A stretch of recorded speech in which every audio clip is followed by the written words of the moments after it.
Ladies and gentlemen, if we could please have the candidates come up to the stage again, please. Thank you.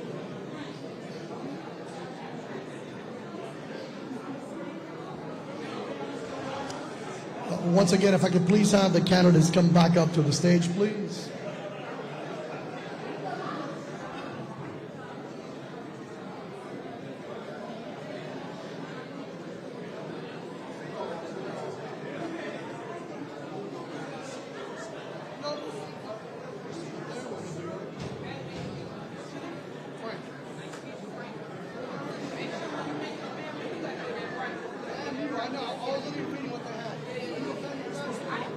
Yeah. He said, come on up. Yeah.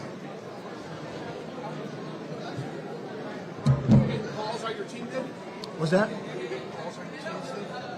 Oh, no, they ain't get started yet. Well, they didn't. No. Briefing is at 8 o'clock tonight. Oh, okay.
Up to 7:30 p.m. only. So please, if you have a question, the table out by the front door has a form you fill out. There's no need to put your name on it. Just put the question, and we'll try to get to it. Again, we stop taking questions at 7:30. Thank you, ma'am. I appreciate you. Okay, thank you. Thank you, ma'am. And thanks for everything. No. That extension cord when I was younger. All right, if I could please get everyone's attention. Thank you. I appreciate that. Thank you so much. So we have questions from the audience, and we also have questions that have been pre-designed for this particular event today.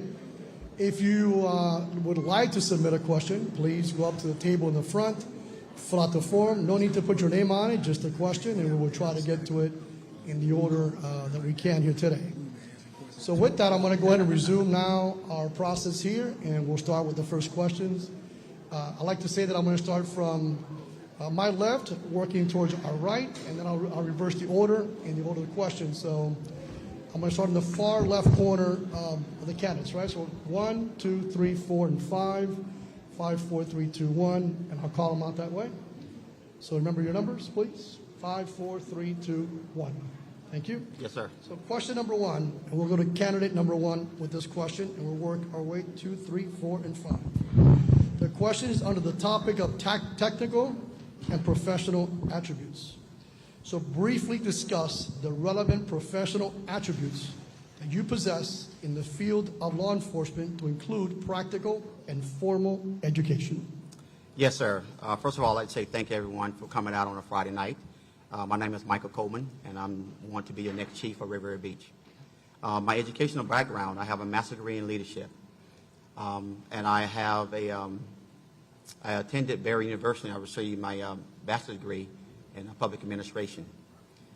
I have a PO leadership management certification in the military, where I learned tactical training, strategic thinking in the U.S. Army. As I left the military, I entered law enforcement in 1993, where I received extensive training in leadership development. My technical training, I worked in Road Patrol. Derry Beach is a community policing unit. It's a community policing unit where I learned how to develop my community policing skills as I entered Derry Beach, where I learned how to do undercover work. I worked in patrol division. I worked in operational units where I learned how to do undercover operations, subvert search warrants, and I worked with ICE. ICE is a unit that investigate individuals, and when they violate the oath of office in the United States, we deport them. I also went to AOC. It's an administrative course, a National Academy of Leadership, where I attended 3.5 months at the University of Louisville. I also went to SMIP. It's a leadership course at Harvard University at the Kennedy School. So all my practical experiences, I worked in law enforcement as well as I worked in government, where I learned how to lead and develop on the government side as well. Thank you, Chief. Appreciate that. So we'll go to candidate number 2. Good evening. My name is Travis Walker. I'm a major with the Riviera Beach Police Department. I'd like to say thank you all for coming out tonight to hear us out. I'd like to begin first by saying I attended Florida A&M University, where I achieved a bachelor's degree in criminal justice. Right after achieving the bachelor's degree, I went into the master's program, where I got a master's in public administration. Upon completing college, I came home back to my roots and became a police officer with the city of Riviera Beach in 2002. Upon completing the police academy and hitting the road in road patrol, I've worked in several facets of law enforcement. I've worked road patrol, I've worked narcotics, I've worked on county task force, statewide task force. I've been assigned temporarily to the DEA, pretty much touched every aspect of law enforcement. I've been a member of the Riviera Beach SWAT team since 2004, where I worked my way up from operator to assistant commander. During my tenure as a police officer, I've traveled throughout the state of Florida and even the United States in different tactical and practical trainings.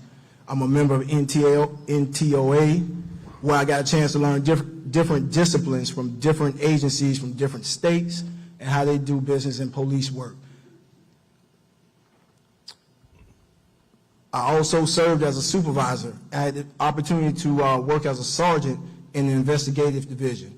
I was promoted from a sergeant to captain and stayed within the investigative division, where I supervised and was in charge of the criminal investigation section, the narcotics division, traffic division, street tactical team, and also K-9 division.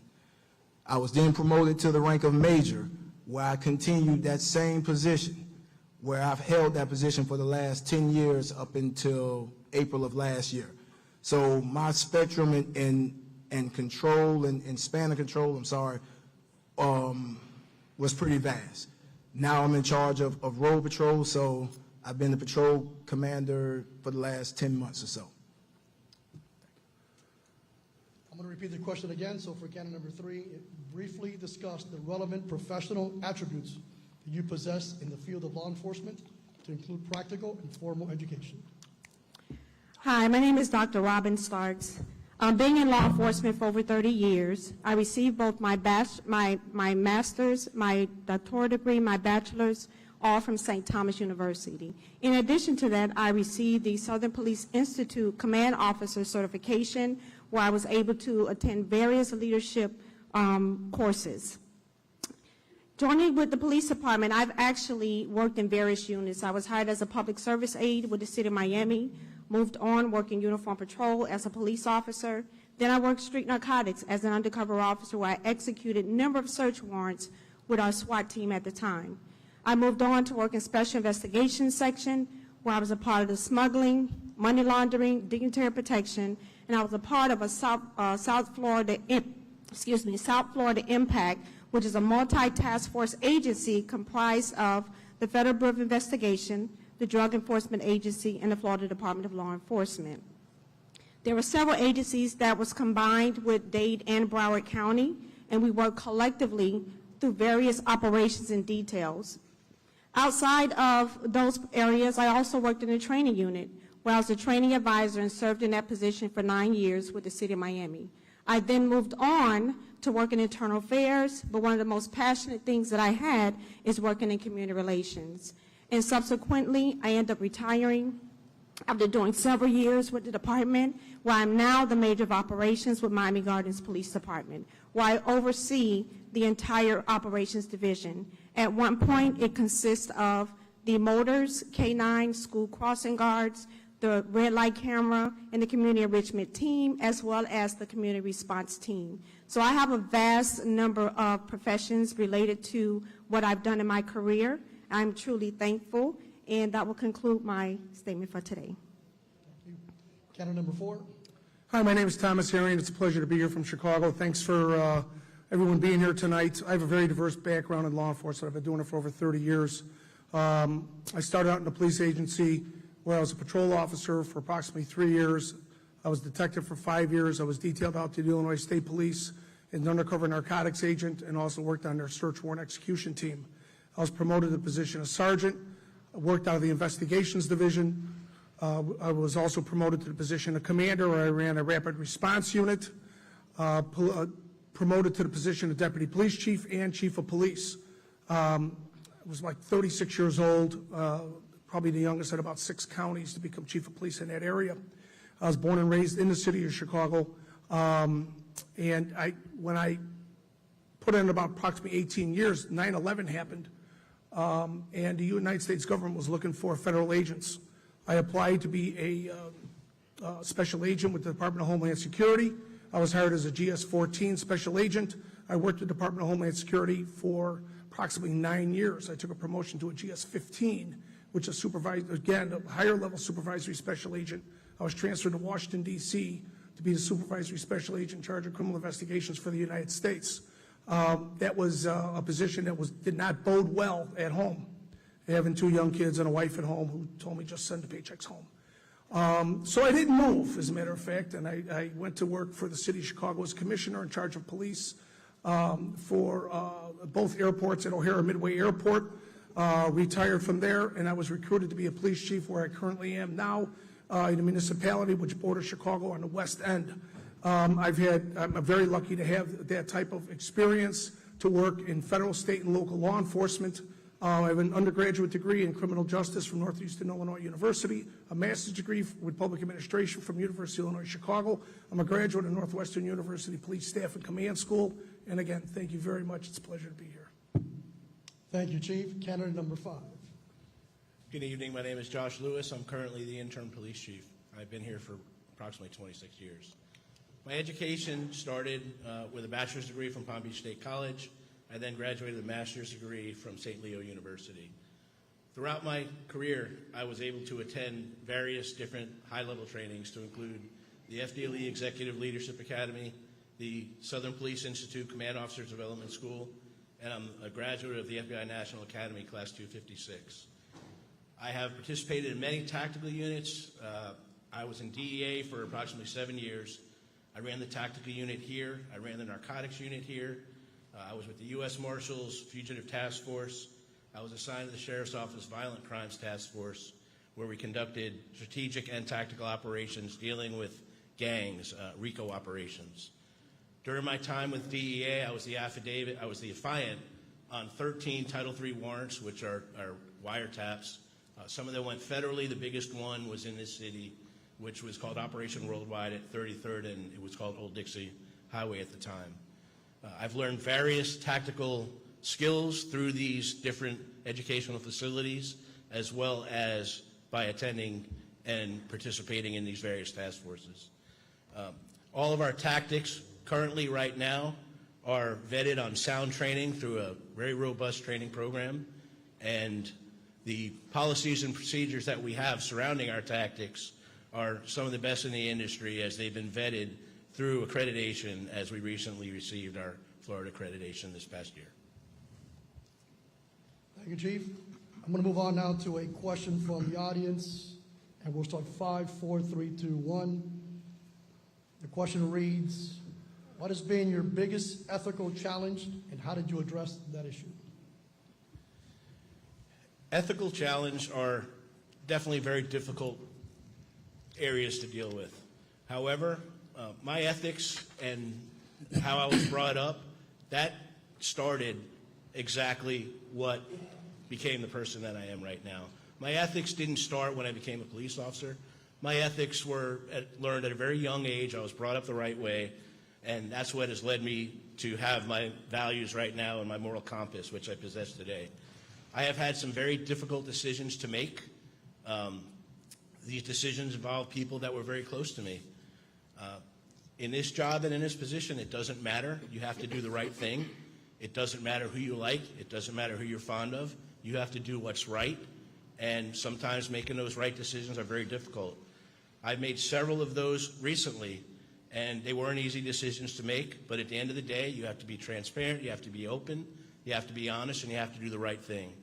So I have specific incidents, some which are still going on, but dealing with people close to you and having to make decisions on that status is very challenging. Thank you, Chief. Candidate number 4. Ethics is the backbone of law enforcement. Everything we do is based on our ethical behavior, integrity. I was raised in a very strict family about what's right and what's wrong. I managed the same way. All our officers that I've had to manage throughout the years always knew that there were going to be ramifications for all the good things they did, which would be department commendations, honorable mentions, things of that nature, but also to be held accountable for any actions they took that showed any despair or any disrespect to the community, its residents, the police department, our elected officials. It's been, I've had the opportunity where I've had to suspend officers, terminate officers, but hold officers to the highest level and to the highest regard pertaining to their operational capabilities and what they do. Again, ethics is the backbone of our organization. Every officer will be treated fairly. They'll be across the board, whether you're a chief of police, deputy chief of police, to a patrolman. They have to be held to our policies and procedures and our guidelines. And we have to treat people, I have this famous saying, I use it all the time, treat people as you'd want your mother treated, and you're going to have a good day. And most likely, if you do that, you're going to use the highest ethical behavior you have. And we are all judged on how we treat people, how we deal with people, and how we deal with our own officers. You want to build your morale in your officers? Treat your officers with dignity and respect. Treat them fairly, and give them fair opportunities to progress within your organization. And again, at the end of the day, it all comes down to the residents. We have to be there for them, and we have to be respectful to their needs and what is held to the highest regard within our police department. Thank you, Chief. I'll read the question again. What has been your biggest ethical challenge? How did you address that issue? Candidate number 3. One of the biggest ethical challenges that I was faced with when I worked in internal affairs with the City of Miami Police Department, where there was an officer stereotyped a gentleman because of the color of his skin and how he looked. There was a false arrest that was taking place in the midst of that situation. The officer was subsequently handcuffed, and I had to be the one to put the handcuffs on him because it was my case that I was investigating. And it just so happens to be someone that I trained during the police academy.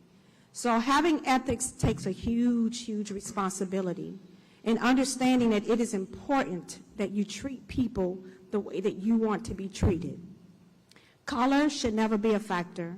As law enforcement, we carry a weapon, we have that pen and that body of armor. So it is important that we understand the importance of integrity, having good ethics, and treating people the way that we want to be treated. So that was one of the most difficult situations that I've had to deal with. There could be a little bit more as well. During my tenure, not only working in internal affairs, but also working within this profession of law enforcement. Each one of those situations was handled professionally within the proper guidelines of the department. They had to adhere to policy and procedure, and because of that, proper discipline was sustained. In addition to that, they are entitled to their due process. However, if they're in compliance or out of compliance to the policy that's in hand, or they committed any type of criminal act, then they will be accountable for their actions. Thank you. Thank you, Major. Candidate number 2. Ethics, morals, and integrity. These are 3 core values that you have to have as a law enforcement officer. All 3 of these values, in my opinion, starts early in your life and your upbringing. I was taught my ethics and my morals and integrity by my parents, who are sitting inside the audience. There's also several people in this audience that also watched me grow up as a young man, and from a child to a young man to a police officer, that also helped with that upbringing. That followed me in law enforcement. Integrity, in my definition of integrity, is doing the right thing when no one is watching. That means while you're sitting in your patrol car, you're conducting your duties as a law enforcement officer, everything that you're doing, act as though you're being watched. Being a commander over a division comprised of plainclothes officers, driving unmarked cars, having almost free realm to conduct investigations and travel pretty much throughout the county to do follow-up investigations, sometimes ethics can be broken. And in the scope of that, as being a commander, you may have an officer that's a pretty good detective, a pretty good investigator, or a pretty good officer up under your span of control. But when the ethics is violated, or they show lack of morals or integrity, you have to do your job. The important thing about being a department head, a chief of police, is that you have to make these tough decisions that are typically unpopular. Some of the decisions you have to make, you may get a lot of backlash from your constituents, the officers that work for you, but if it tarnishes the badge, tarnishes the agency as well as the reputation of the city, that's paramount in my opinion. Thank you, Major. Candidate number 1. Yes, sir. Thank you. Integrity is something this organization must have. As the CEO, as the chief of police of this organization, every officer will have to sign a code of conduct as they put the uniform and go out and deploy and serve the community of this lovely city. When an officer violates the badge, violates the trust of people, you violate the trust of the community. And once you lose that trust, it's hard to get that trust back.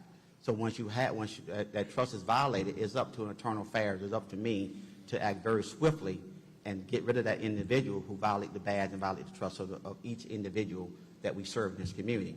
My biggest challenge in law enforcement in my life, when I was in the military, we captured a bunch of Iraqi soldiers, and we know by Geneva Convention Code we should have to treat them with respect and honor. That my soldiers violated the oath of office and fed these individuals, treated them inhumanely, and I had to report them to higher authorities. Once you do that, like Mr. Walker said, you're being measured when no one's watching you. Your badge and your manhood and your ethical principles is when no one's watching you. So I take ethics and your morality and your value system very important. When that is broken, the organization will be broken. The trust of the citizens will be broken. They will not follow you.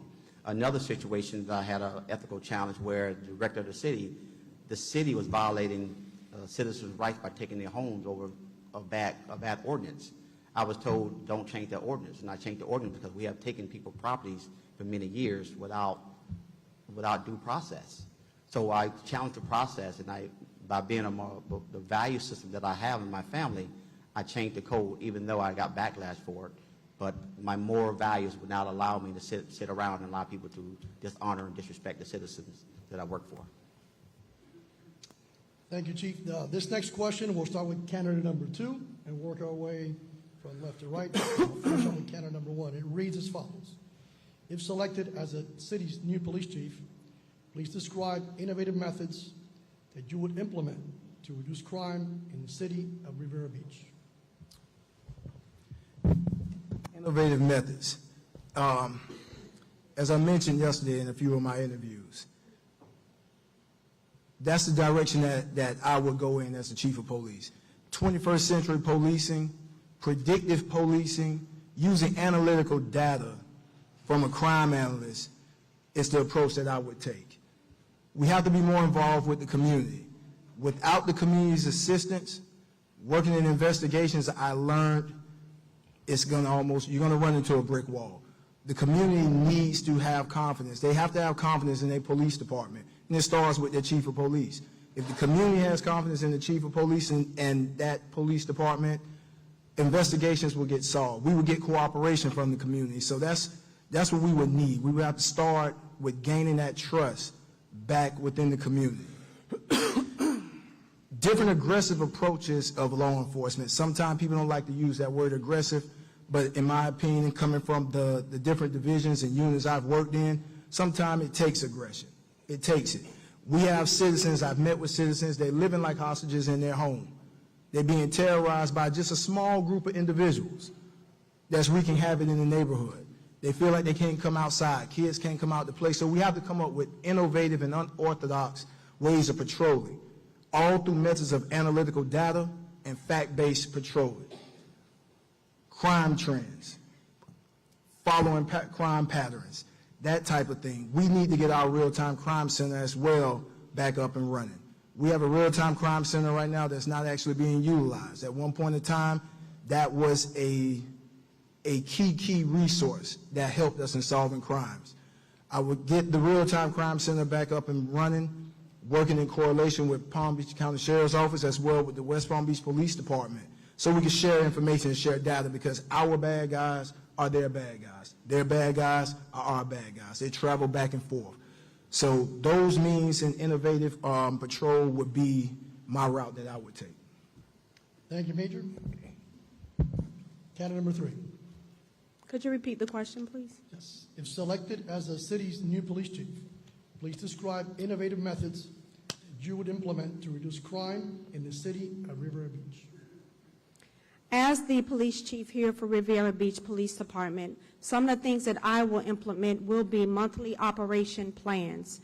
These monthly operation details will consist of a joint operation with the officer within the department, as well as getting additional assistance mutual aid from the outer agencies. And basically what that will be comprised of is providing high visibility in areas where there's a need. If we have an area where there's continued shootings that are taking place, units will maintain high visibility in those areas. In addition to that, for speeders, those that are speeding, we will make sure that the motor units work conjunctly with each other to ensure that we are enforcing traffic violations. The monthly operations goal is to target the crime in the area, but most importantly, to reduce the amount of crime. In addition to that, we will conduct bike rides, myself and my command staff, in addition to any units that are bike certified. Those bike rides will be provided in order to provide that additional visibility, but it's also community policing, letting members of the community know and see that we are present and we are there, and we want to provide the additional assistance that's needed. In addition to that, what we will do is we will conduct a special operations where it consists of various resources, such as career goals, homeless assistance, where we can work collaboratively with the various resources and business owners to establish a one-day park and walk with all the administrative staff members.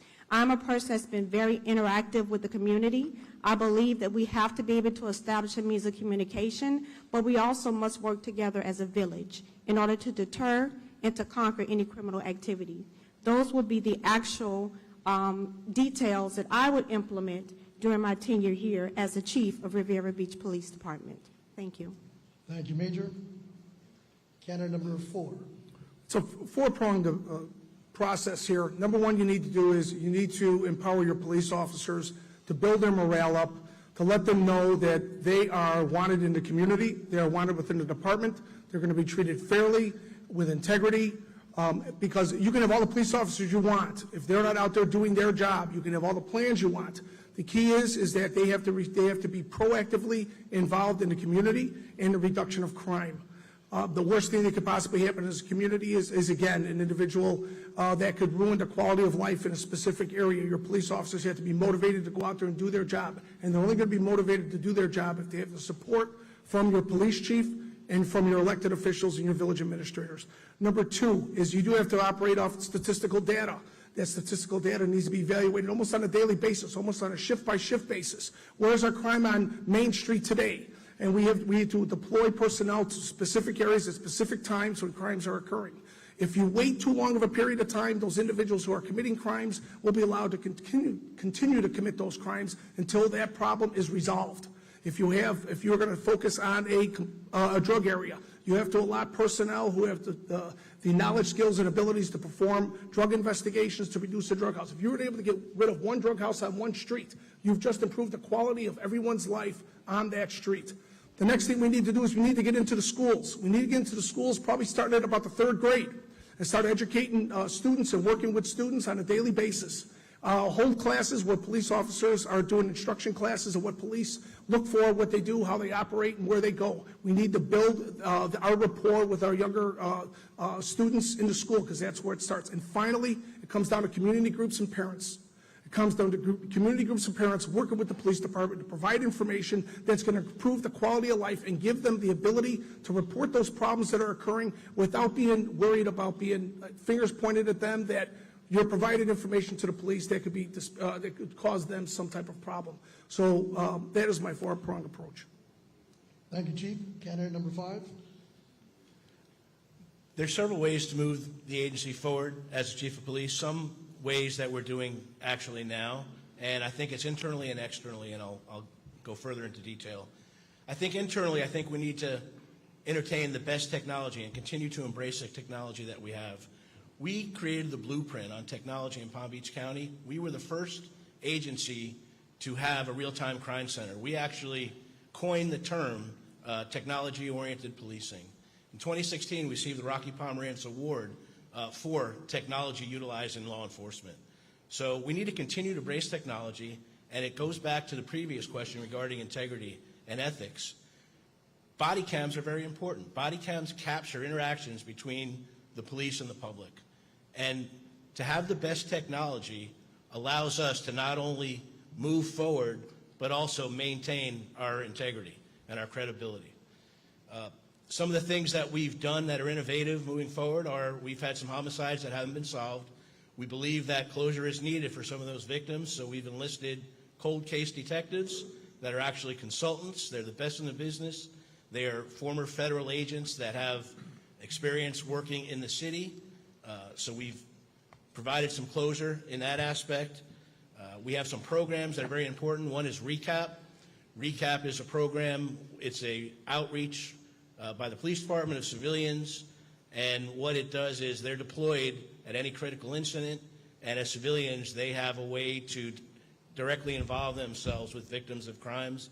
They provide resources, they provide guidance, and in turn they provide very often information surrounding the crime. Another way externally would be to create a criminal justice program in our city with one of our charter schools. We're currently working right now on a local school to establish a criminal justice program, and it'll help us holistically to recruit people into the police department, and it's very important to have local residents that are involved in our police department as officers. I think that those are ways. PAL is definitely a way, and PAL is not your typical PAL. It's not the Police Athletic League, it's the Police Activities League. And that all surrounds community engagement. And the Police Activities League, not everybody is an athlete. Not everybody's a basketball player. Not everybody's a baseball player. Our kids are able to play chess. They're able to play checkers. They're able to play anything outside of athletics. So we're a little more diverse than just an athletic program. We do athletics as well. We're very successful with that. But I think that our PAL program allows not just kids to engage with law enforcement officers, but their parents as well. So there's a lot of programs. There's a program that I'm working on now as well that's called Safety Village. And what it is we've identified several incidents that have taken place in our community involving children. Kids have had bicycle accidents. They've drowned. They've been hit by cars on bikes, accidental issues surrounding firearms. We're going to teach the young ones how to call 911, what their phone number is, teach them what to do if there's a fire. We'll work with the fire department and so forth, and how to properly cross the streets. So I think the engagement is very, very important. We have a trailer right now with a game truck that we're going park to park. We're going to have interactions with the kids, give them ice cream, and do fun things with them. So I think it's an external as well as an internal thing that we need to do that we're currently doing as well. Thank you, Chief. We'll go to candidate number 1. Yes, sir. My approach to it, community policing is a model that I believe in. That would be the business model for the Railroad Beach Police Department. And you have to attach multiple different strategies with community policing, such as predictive policing, mapping, crime mapping, geographical policing. But the key to any reduction to crime will be the communication with the residents. You have to create a relationship and a bond with the residents so they feel free to be able to police crime in the area. Some of the things that we have done in my previous administration, we have hotspot cars where we know, as I talked to someone I was circling the room there, snitches get stitches. So we want to be able to have people to report crime without being known. So we create like a hotspot card. You get a stamp on that card, you fill it out, and you send that card in to the police department, and you won't be known who report information. A lot of citizens refuse to get involved because they don't want to be found out. So that's how to get more citizens involved. Also, would I have a standing regular homeowner association meetings with the citizens so they feel more involved with the process of what we're doing in this agency. A regular standing meeting. Also meet with the clergy groups in the community, as well as empower them as being a liaison for conduit information sharing with the community, as well as with me and my officers. When it comes to reducing crime, we have to understand that traditional policing should never be forgotten. We have to go out there and arrest people. At the end of the day, we have to arrest people for doing bad things. But that's only 10% of our time that we have to do. 90% of our time has to be dealing with programming. Find out what kids in our community, dealing with the youth, teaching them how to read, engage them, breaking the generational curses of their communities and their families, and give them opportunities to be productive citizens. And also reducing crime. You're working with PBSO, the gang unit. You work with West Palm Beach PD. You're working with North Palm Beach. You're bringing in different multiple state, federal resources. But the most important thing, I think, intelligence-led policing, sharing information, but you got to get convictions. Once you arrest someone instead of turning no prosecutorial cases, that got back out. Once you make an arrest and you have proper notification, proper documentation, and you get conviction, that individual would not be back in your community. So therefore, once you write that PC, a probable cause affidavit, you must get convictions. That's the key to doing anything to reducing crime in your community. Thank you, Chief. For this next question, we'll start with candidate number 3. We'll work our way from left to right, back to the 1 and 2. So this is a question from the audience, and it reads, what's your experience with working with police unions, and how do you envision your relationship with the current collective bargaining agent? I have worked with several unions during my tenure. I am currently a member of the Florida, the FOP. I am also a member of PLE, which is our all unionized organizations. I have worked very closely with members of the Police Benevolent Association and I'm also a member of the Miami chapter of the Police Benevolent Association. I will tell you that I've always had a very good relationship in working with the organizations. I believe that we've always came to a consensus on what's in the best interest of the officers. So I think that my relationship with the unions will be one that will be very positive, and we will definitely have a positive outcome because it always have to be of the best interest of the law enforcement personnel. I also think that establishing that relationship at the very beginning, when I start as your new chief, that it will help establish what's currently in place. I have already had the opportunity to review the PBA contract for Riviera Beach Police Department. There are some questions that once I'm appointed in this seat that I do have with the union that is currently with the PBA. And there were also some questions that came up during my interview yesterday, which I found to be very interesting, and I also concur with the personnel that was present during that time. So I think that the relationship is very important. I think it's one that should be had at the very beginning of my appointment, and I think we'll continue in a good relationship as long as we look at what's in the best interest of the officers. Thank you. Thank you, Major. We'll go with candidate number 4. I'm very lucky. I've been on both sides of the table pertaining to unions, large unions, smaller police unions, whatever it may be, Fraternal Order of Police, SEIU, Teamsters. I negotiated on the side as a police officer, and I was also on the other side of the table as a police chief. I would always tell the officers, I says, everything's got to stay professional. Your job is to ask for a 10% raise. Our job is to give you a 0% raise. We're going to come in the middle. We're going to be through arbitration. We're going to come through a negotiation. Hopefully these things are going to be resolved through the city manager and the local politicians.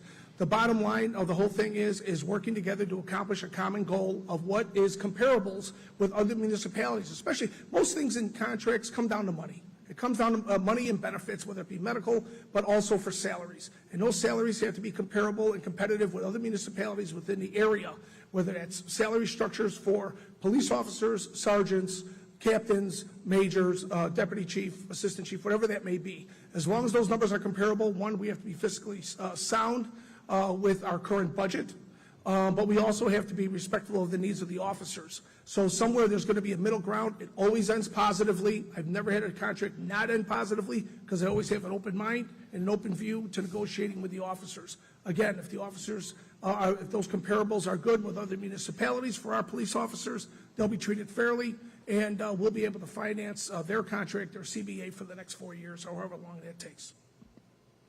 Thank you, Chief. Candidate number 5. Relationships are everything, and I'm currently a PBA member. I've been a member of many unions throughout my 26 years. Relationships truly do matter, and I was lucky enough, our current union, our PBA, they wrote a very, very nice full-page article in their Code 3 magazine. I think that's a testament to the relationship that I have with the union. There's usually two sides that we deal with regarding unions. There's labor issues, and there's disciplinary issues. And there has to be balance. And I think those relationships allow you to have that balance. I think there's respect on both sides of the table. And as I further state both sides of the table, at every single labor negotiation that I participated in, I always sit in the middle of the table. I don't sit on one side. I purposely sit in the middle because it's about balance. You have to represent the city, but you're also an officer, and you're representing the officers. So you have to do what's fair, you have to do what's just, you have to be what's right. You're the advocate for both sides, and you just need to be fair, and I think balance is the key. I think that good relationships lead to that. Thank you, Chief. I'll repeat the question again. What's your experience with working with police unions, and how do you envision your relationship with the current collective bargaining agent? Candidate number 1. Yes, thank you, sir. I'm very supportive of the union. I have benefited extensively in my career from unions. And I know unions are going to be there to support the benefit of the officers, but they also got to understand that we have an organization to run. And regardless of what the issues are, we have to come to a collective agreement that our overall job is to serve and protect the citizens. The unions are there to benefit the officers, but once you have that continuous conversation with the union, they will come to understanding that end of the day, we're there to work together and serve and protect the citizens of Riviera Beach. Of course, my experience with the unions, dealing with compression issues in my current city, where regardless of what our disagreement was, we always came to work, and we We never disrespected the position that we held. At the end of the day, we came to a resolution, and we solved that problem by giving raises, a meet in the middle, and we solved those issues. But the unions are something that's beneficial, that I think is very important for everyone when it comes to protecting the rights of every citizen, the Bill of Rights, discipline, firing someone. So you need that protection for everyone, and I would like to have the unions around, and I would communicate with them on a regular basis. My first 90 days, as I put in my strategic outline, that I would meet with the union within my first 90 days to find out the good, bad, and the ugly within the organization and their needs as a union. Thank you, Chief. Candidate number 2. I believe the relationship with a police chief and the union has to be a good, sound balance. Like all other candidates said, we have to be able to work at a common medium. When it comes down to officer salaries, of course, if another agency is within our same area that has the same issues, the same size, same number of officers, and they're getting paid at a higher rate, it's only fair that these officers get that same rate. So I would definitely be on the side of the union with that. But on the other side of the token, we have to remember, the union is also there to protect the officers' rights. As being the chief of police, again, like I mentioned earlier, sometimes you have to make those decisions that are hard decisions that aren't popular. And it's the union's job, and as the chief, you have to understand, it's the union's job to protect that particular officer. But as the chief of police, you have to remember your stance during that discipline process. So it has to be a common balance, and I think long as we can work together collectively, sort of have an advantage. I'm familiar with our union reps and our local union here. I'm also a member of the PBA myself. So long as we have a fair and even balance of working relationship, it should be fine. First order of business as a chief of police, it would be to sit down with the union reps, and also the representatives throughout PBA, and just to see their stance on certain things that they're looking for within the agency, and certain things that I will be looking for as the chief of police. Thank you, Major. This next series of questions will start with candidate number 4. We'll work our way from left to right, ending up with candidate number 3. The question is under the topic of leadership. Based on your knowledge of the City of Riviera Beach Police Department, what are some of the ways that you believe would creatively improve the morale of the police department? Communication with your officers, from the officer with 1 day on the job to the officer or supervisor that has 30 years on the job. Police officers within your age, I've learned for a long time that police officers have to be part of the team. If you're going to separate your officers where you have an ivory tower where you have your administration and you have your officers, you have a separation, you don't have that esprit de corps where everyone's working together on a common path. I make it a benefit for me every single chance I get to meet with an officer and go, where do you want to be in your career? What do you want to do? What do you see that needs to be fixed? First thing that's got to be done with the new police chief that comes in has got to be, and if it's me, I will sit down with officers and go, what is broke? What needs to be fixed? Whether you have 1 job, 1 day on the job, or 30 years on the job. And we'll put a collective process together to try to address those issues to improve morale within the police department. And the best way to do that is to ask your personnel what they want, what they need. You're not always going to give them everything they need. You can't always afford it. You cannot always follow through on it. But at least you have to let them have a voice. You have to have your officers have a voice. And you got to make sure that they feel that this police department is theirs. Once they figure out that it is theirs and you guarantee you're going to treat them with fairness and integrity, your promotions are going to be fair, your selections for specialty positions are going to be fair, and you build that team building from the top down and accountability for everyone, from sergeants on up, to make sure that the officers are doing their job. Again, it comes into team building, and these officers have to know that they are part of the Riviera Beach Police Department. They're not an individual, they are part of a team. And once they know that, you will see your morale improve tremendously, and their performance will also improve. Thank you, Chief. Candidate number 5. One area is positive reinforcement. Officers need to be recognized for good work. I think that's something that we could all do better on, including myself. Communication is very, very important. I think leadership starts with the top. Everything starts with the top. You need to show, not just talk about it. You need to do it. You need to lead from the front. You need to show that you're fair. You need to be transparent. You need to be open. There needs to be dialogue. You have to be present. You have to have your finger on the pulse of what's going on. You have to interact. You have to engage. There's so many different things that you could do. You need to have courage. You need to be able to stand up and do the right thing regardless of what the outcome is. Stand up and do what's right. The communication is very, very important. Without proper communication, and no one knows where they're going or what they're doing. A good leader should have a strategic plan. There should be a plan in place. You should know where you are now. You should also know where you're going. Generally, that takes about 5 years. But I think leading from the front is probably the most important thing. Thank you, Chief. Candidate number 1. Yes, sir. First of all, leadership starts with great communication. Day one, which I've already started drafting my strategic plan and my expectations for the organization. I start out with defining the expectations of the organization so everyone understands where we need to go. And that clear communication and a shared vision to get there is key to establishing leadership and a well-groomed machine within in the department. I would communicate well with every organization, every department within the organization to understand that their expectation for everyone. And then once they understand that, they're going to do their job, and you hold everyone accountable for everything they do. And don't waver on your stances when it comes down to your expectations. Once the expectation is set, and you give everyone opportunity to benefit from the riches of the organization. So once you understand that, and they understand where you are going with a top-down approach, everyone is going to do their job and do it well. The problem with a lot of agencies create chaos. They don't have clear vision, clear expectations.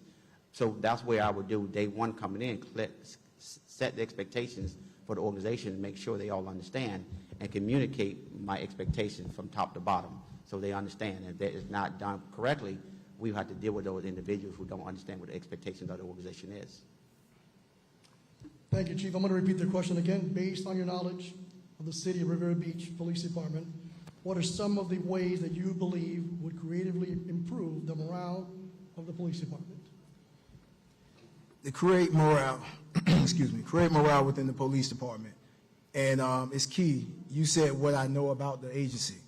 Being with the agency for 20 years, having a chance to speak with officers, speak with sergeants, even speak with command staff, things that we think that could build a morale within the agency. Training has been one of the #1 things people highlighted. They want more training. Me being a part of the training division since 2011, that's something I'm big on. I'm definitely big on training. Sometimes we didn't have the facilities to move forward with certain trainings, but as the chief of police, that's something that I definitely want to get into. One, it limits liability to the city. When officers are properly trained, we talking civil litigation, use of force issues, things that we face in law enforcement nationwide. When officers are trained properly, one, they're happy. Two, they're getting the material and they're getting the discipline down. They can minimize some of the civil litigations. Also, what I've learned, when I went to the Southern Police Institute Command Officer Development course, they had a section in there on supervising millennials. We don't like to talk about it, but it is true. We have a set of individuals that work with us that are at a certain age where they need that pat on the back. They need that incentive. They need that attaboy, that good job. Some of us that have been in law enforcement for a long time, we didn't need that. So as the patrol commander, I was coming up with different incentives for officers in patrol to sort of motivate them, to want to do more than just answer calls for service. And I got good feedback from the captains and also the sergeants. Another thing to boost morale, as your chief of police, I also want to come up with a succession plan. I want officers to see a vision. I want them to see a path that there is a light at the end of this road. We want to train officers to be sergeants. We want to train sergeants to prepare them to be captains. We want captains to be prepared to be majors. We want majors to be prepared to be chiefs of police. If we're not doing that, we're losing. We're losing our officers. So I think having a good succession plan in place and these officers knowing that they have a direction will also boost morale. Thank you, Major. Candidate number 3. Could you repeat the question, please? Absolutely. Thank you. Based on your knowledge of the City of Riviera Beach Police Department, what are some of the ways that you believe would creatively improve the morale of the police department? So some of the ways I think is important as the chief is to provide mentorship. mentorship and guidance to the young men and women that risk their lives every single day. During my tenure, I received over 35 commendations, recognized with the International Chief of Police, Director's Award, and I was humbly honored to do that, to receive all those accolades. And I believe in giving back. I believe in making sure that the officers are recognized, they are awarded in the presence of their peers, so that others can see the hard work and the dedication that they've done. Even if it's just a rookie award, a rookie recognition, somebody's actively a community service award. So it's giving the officers some form of incentive to know that you have support. I see what you're doing. And because of that, giving them that recognition, being able to provide them with those awards, those plaques, those certifications, is something that is a motivator. In addition to that, training. Training is paramount. I am a defensive tactics and firearms certified instructor, and I value the importance to ensuring that the officer have the tools necessary to be effective in doing their job. It is their duty to make sure that they're protecting and serving the citizens of the community, but it is my duty as a chief to ensure that they have the tools that they need to do their job effectively. So I do believe that giving that recognition to the young men and women in front of their peers, providing them with those plaques, doing special type of occasions where there are catered dishes, where they're able to at least come in and grab something to eat while in their tour of duty. Just the small things make a difference. And one of the things that I did with Miami Gardens is I brought them little pins for Christmas. So I think it's important to give back.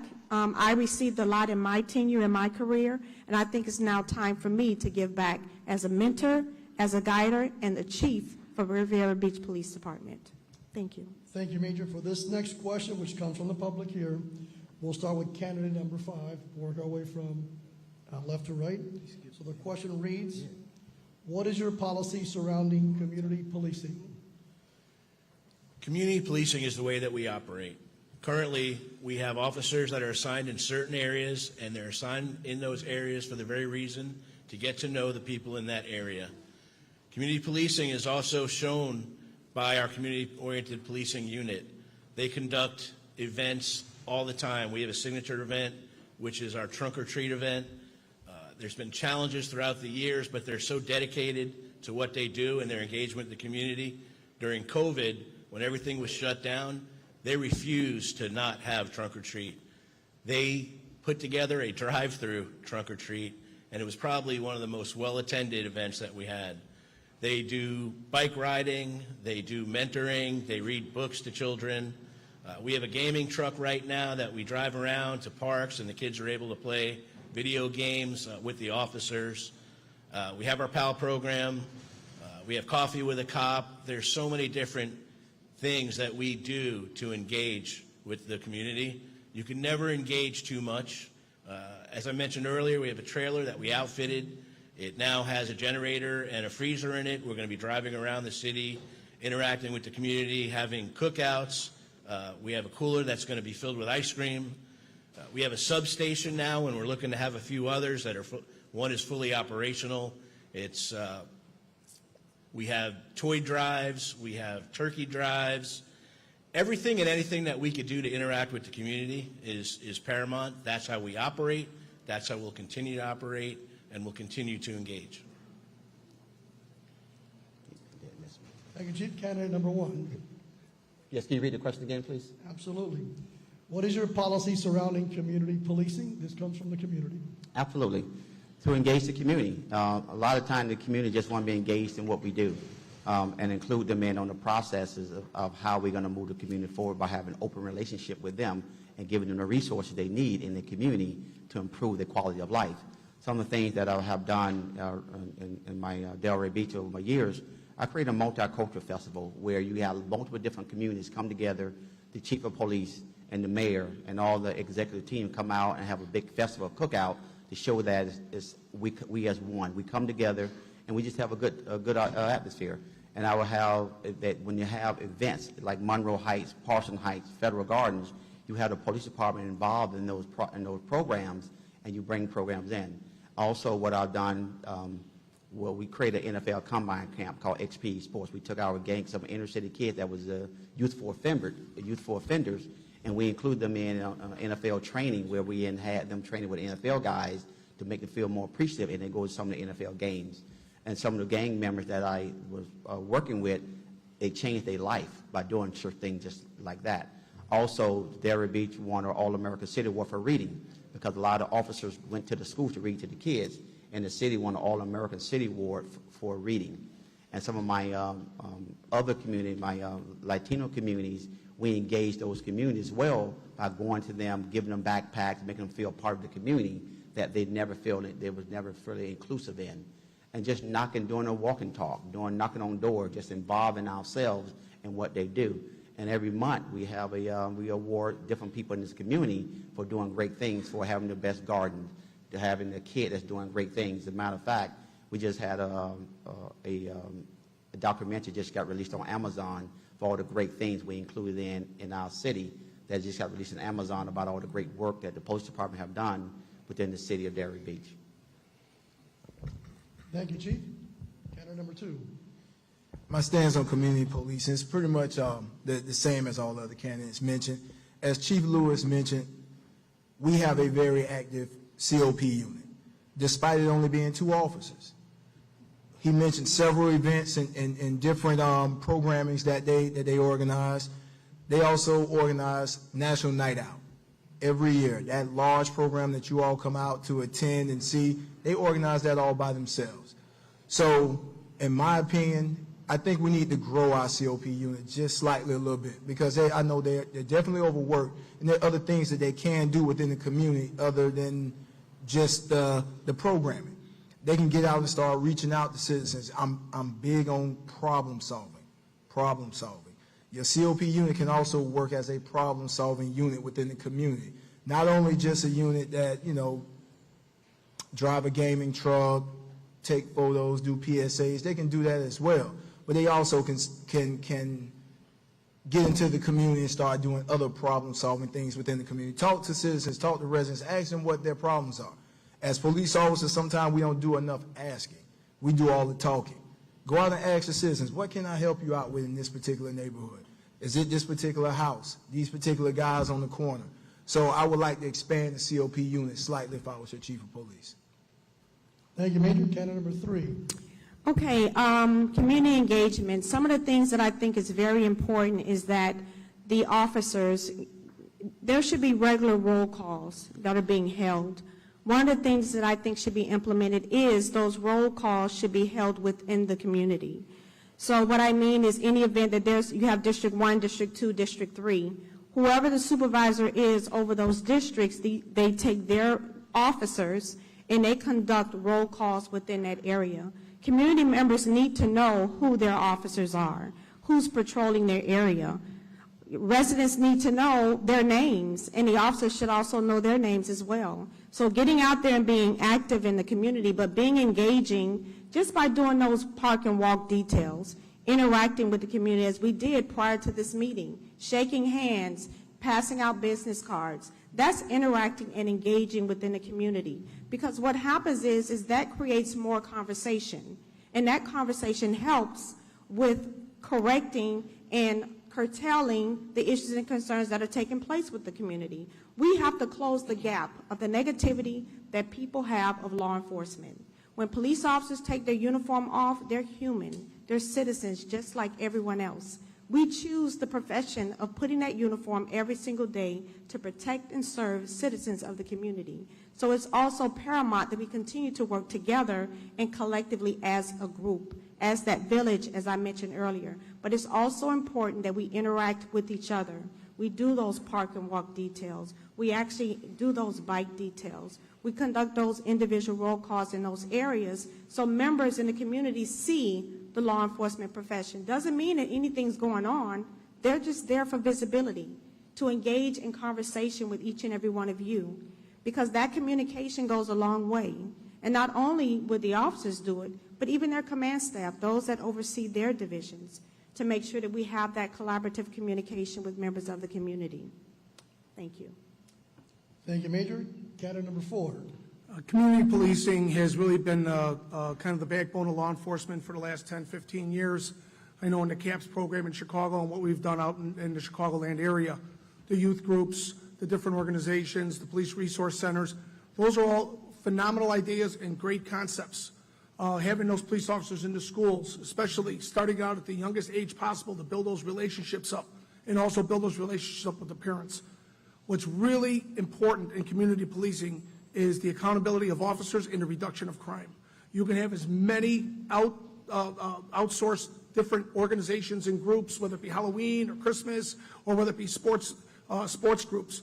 We need to focus on the reduction of crime to improve the quality of life for those individuals that are living in the neighborhood, like those two little ones right there, so they can walk the streets, go where they need to go, what they need to do, and to be safe. So the main thing is that when we're dealing and building up our community trust, what you say and what you do have to remain the same. So if somebody comes to you as the police chief, somebody comes to me with a problem on Monday, it's my accountability and my ability to provide updates and feedback back to the residents, not only to say what we're doing to resolve your issues, but also see successes in the reduction of crime. Again, I love all the outsourcing and I love all the different organizations and things we do to build that rapport with our kids in the neighborhoods and our residents. But the bottom line is also the quality of life of everybody in that neighborhood through our community policing and our community involvement with our police officers in the reduction of crime and the improving the quality of life. Thank you, Chief. Gentlemen in Major Stark, for this next round, we're going to limit the conversation or your responses to 1 minute. So we're going to go down to 1 minute because I have a lot of questions from the public, so we're going to reduce it down again to 1 minute. So our next question reads, and we'll start with candidate number 1 and work our way again down the aisle. Describe the strategies that you would employ to gain respect, support, and confidence of the city of Riviera Beach community. I'll repeat it again. Describe the strategies that you would employ to gain respect, support, and confidence of the city of Riviera Beach community. Yes, sir. I think we all kind of touched on that earlier, but definitely have a shared vision with the community. You include this is their community. This is your community. So I want to hear your voices on how you want your community to be policed. So I will have my regular standing meetings with different subdivisions to tell me what's going on in your community, how you want us to patrol your community and involve you into the process. And then if I'll have my regular standing clergy meetings, I want to have a regular clergy meeting with all my clergy, my ministers, my pastors, my deacons, so I can share with them on what we're doing and why we're doing certain things, so they can take the information back to their constituents, because they have a large body of people in the community, and they can share the information with them. Also, I want to work directly with the schools. The kids is very important, so you work directly with the school teachers, and they'll include us and tell you what's going on, to empower those kids with multiple different programs, and work with Parks and Recs. Our directors I met yesterday, did phenomenal individuals. I want to work with my directors, work with the Parks and Recs, because that's where a lot of our kids go spend 80-90% of their time before they go home. Thank you, Chief. Candidate number 2. Can you repeat the question one more time, sir? Yes. Describe the strategies that you would employ to gain respect, support, and confidence of the city of Riviera Beach community. As I mentioned earlier, a successful chief has his community backing. Without the community backing, you won't be a successful chief, unfortunately. As I mentioned yesterday in the interview, on paper, the chief of police works for the city manager. But essentially, the chief of police works for his staff and the community. Those are the two people that's going to hold the chief feet to the fire and to the flame. Mr. Evans won't know if we're not doing an adequate job if staff or community doesn't tell it. So our community, that's our first paramount priority. By gaining their trust, I mentioned in 2014 I became a captain in investigations. I was also the assistant SWAT commander. I'm in charge of several units that's called out in the middle of the night, on the weekends, on holidays. I don't get paid overtime. I came out without a problem. The community needs to see a chief of police not only at scheduled meetings, but as well as outside of that. I'm vested in the community. I have family that live in the community. I have friends that still live in the community. I get my hair cut in the community once a week. I work out in the gym in the community as well. So I think the citizens need to have a chief of police that they can touch, that they can see and be proud that that's their chief of police. Thank you, Major. Candidate number 3. Could you repeat the question, please? Yes, in 1 minute, please, describe the strategies that you would employ to gain respect, support, and confidence of the city of Riviera Beach community. One of the things that I will do is to establish that means of communication, which is very important that we have that dialogue in order to address some of the concerns that need to be addressed. But those concerns has to be measured, and there has to be an outcome based on whatever information is provided. So having those meetings, having those one-on-one conversations. Right now, I get text messages all times of night as well from members of the community, and I address their concerns immediately because I want them to know that I am within reach and I am available as needed as a community member. I may not reside in Riviera Beach Police Department, but I am close by. In addition to that, I think it's important that we continue to have monthly meetings on a regular basis because it opens up in holding me accountable for things that we addressed in a previous meeting. That's how we will now measure any concerns that have taken place prior to, and in our next meeting, we will revisit those concerns to ensure that they have been addressed. Thank you. Thank you, Major. Candidate number 4, 1 minute. 2 things, approachability by the police officers and the police chief. You have to have an open door policy, open phone lines for any concerns that the community has. In that, you need accountability. You will lose the respect of the community immediately if the community comes to you and says, we have a problem, and you do not follow through, you do not provide feedback, and you don't do what you say you're going to do. Say what you're going to do and then do what you say. The bottom line is going to be accountability, and that will bring respect because the needs of the community are first and foremost, and the police and the community will respect your police department, will respect the officers, and respect what you do based on your ability to follow through with them on all tasks. Thank you, Chief. Candidate number 5. Communication, accountability, and engagement. Those are 3 very important pillars of gaining trust of those in the community. We have to engage more. We have to have community meetings. We have to have community boards. We have to engage as often as possible. We need to interact with each other. The chief of police should be known to everybody in the community. I may not be living here, but I am a stakeholder. I've been here 26 years. I have spent more time in the city than I do at home, so I consider myself a stakeholder. Definitely, we have to engage more. The community needs to get to know us. We need to have events. We need to have citizens police academies. We need to interact and get to know each other. Networking, communication, and engagement are the key. Thank you, Chief. Gentlemen, for Lady Major Stark, for this next question, we will start with candidate number 2 and work our way from left to right. We have 30-second responses, please. 30 seconds. And this comes from the audience. What is your leadership style, and what other leaders do you compare your style to? My leadership style, I guess 30 seconds, I got to be quick. Is lead by example, lead by the forefront. I use the quote, Colonel Howe, from when we were soldiers. He had a quote, I'm the first one on the battlefield, I'm the last one to leave. That's my philosophy. If my troops are out, I'm out. When they leave, that's when I leave. I like to use the term also from the movie 300. Oh, I'm sorry. Leonidas, I'm sorry. My 30 seconds over. 30 seconds. Here Candidate we number go. 3. Okay. That was quick. My leadership style is to lead by example. One of the individuals, actually 2, that I do that motivates me and encourages me is Chief Estella Patterson, who was appointed as the Chief of Police for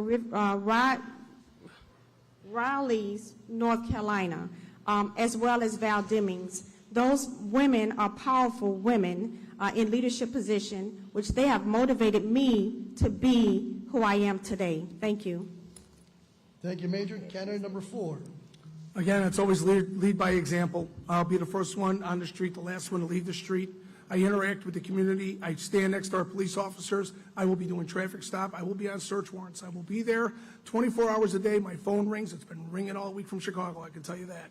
And my leadership skills are really built by basically my father, who was in charge of organized crime in Chicago, in the Chicago Police Department. He always taught me to lead by example. Candidate number 5. Lead from the front. Work directly with your officers. I have worked directly in investigations with our Special Operations Division. I have written operational plans with them. If you were to look at the group of people working, you would not know who the chief was. Lead by example, lead from the front. You can't be home and run an organization. You need to be front, center, and present. You need to be accountable. You need to be accessible. Thank you. Candidate number 1. Yes, I'm a participative leader. Get involved, stay involved, and continue to move the needle forward. The principles that I follow is Lincoln on leadership. Abraham Lincoln surrounded himself with great men who educated him as well as he developed them as well. He has 2 great leadership books, and that's one of those books I read every so often when I want to define who I am as a leader. You surround yourself with great men, you educate them, and you work together with that shared vision. Thank you, Chief. For this next round, 30 seconds again, and we will start with candidate number 3, I believe. Yes. So this is your final question. This is your final question. I would say this is more like an elevator pitch, right, so to the community. This is your final hurrah here. And so I'm going to read the question, and we have sufficient time, but this is your 30-second elevator pitch to the community, and the question reads, please tell us why you believe that you should be selected as the chief of police for the city of Riviera Beach. I have the educational background. I also have the experience having worked in various divisions throughout my career. I'm also a leader that leads by example. I have the credentials, the motivation, the endurance, the determination to be successful. This is something that I've been groomed to do, and I hope that I am going to be your next chief. Thank you. Thank you. Candidate number 4. I have rebuilt 2 police departments in my career, building morale, building self-esteem, building team concepts. I also love people. I love to go out and meet with people. I also have my integrity that everything I say I'm going to do, I will do. Thank you, Chief. Candidate number 5. Thank you. I'm here for the right reasons. I'm here because I care. I'm here because I want to be here. I'm at the tail end of my career. I could have taken the easy road out. I could have coasted. That's not what I wanted to do. I'm here because I love the people in this community. I love the officers I work with. I love what I do. So I'm here for the right reasons. I have the training, experience, and qualities necessary to be successful. We've done some great things. We're accredited. We've never been accredited. I hope to continue to move the agency forward. Thank you, Chief. Candidate number 1. Yes, I have the academic background. I have the practical background. I have built strategic plans. I have implemented plans. I have developed leaders. I have reformed communities. I have taken young men that came from returning from incarcerated. I created a recidivism program. I created mentoring programs. I have resources that will come to your city and help build the city, not from a rest standpoint, from the standpoint of developing future leaders internally and externally of this organization. That's why I deserve to be the chief of police in Riviera Beach. Thank you, Chief. Candidate number 2. I have the education, I have the tactical background, I have the know-how, I have the experience, I have the grassroots of coming up from this particular community. And most importantly, it's not a job to me. I love the Riviera Beach Police Department. I've been here 20 years and not put an application in with another agency not one time. I also believe in the morals of accountability. If everything's going good, I'm going to stand up here and I'm going to smile and take my accolades. When things are going bad, I'm going to also stand at this podium and also take my lickings from the community and have an explanation.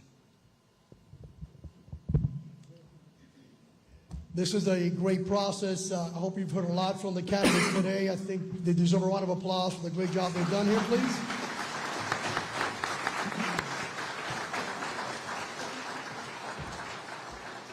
Before I pass it back to our great city manager, I do want to extend my appreciation. I'm humbled and honored to be here today. I do want you to know it's not easy to do what these candidates have done here today, to stand here before you and express themselves the way they did. I hope that you found the answers you were looking for and that you expressed those to the city manager. But thank you again, and I thank the candidates for their participation. Mr. Manager, the floor is yours.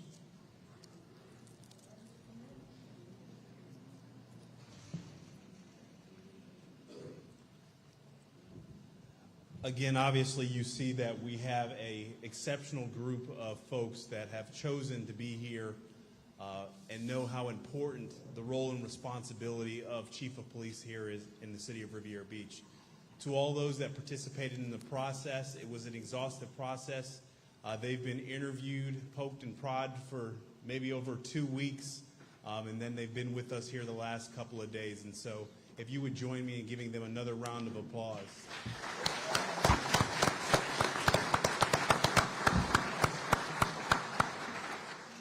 In closing, you see invariably there's a difficult decision that lies ahead, but I want to tell you that I've had the opportunity to serve in other communities.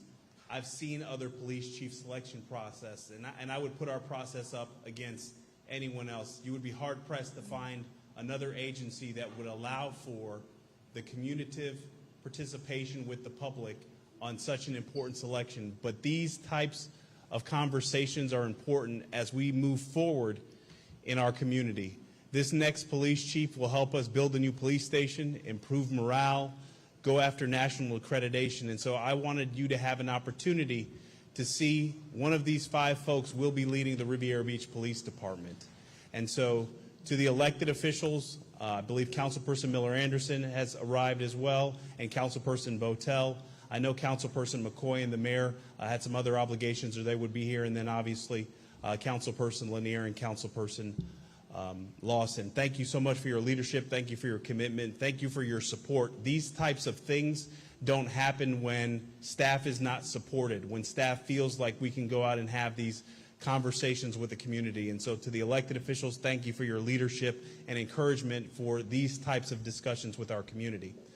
Thank you all for being here this evening. I would encourage you to continue to mingle with the candidates. We have the room, I think, till 9. We paid for it, so might as well use it, right? But again, if you want to have any conversations with me, obviously I'm going to take some time to look back at the video, look at all the information, talk with staff, and we look to make a decision probably the first week in February. So again, thank you everybody for being here this evening. To the candidates, to everyone, thank you, good night, and God bless.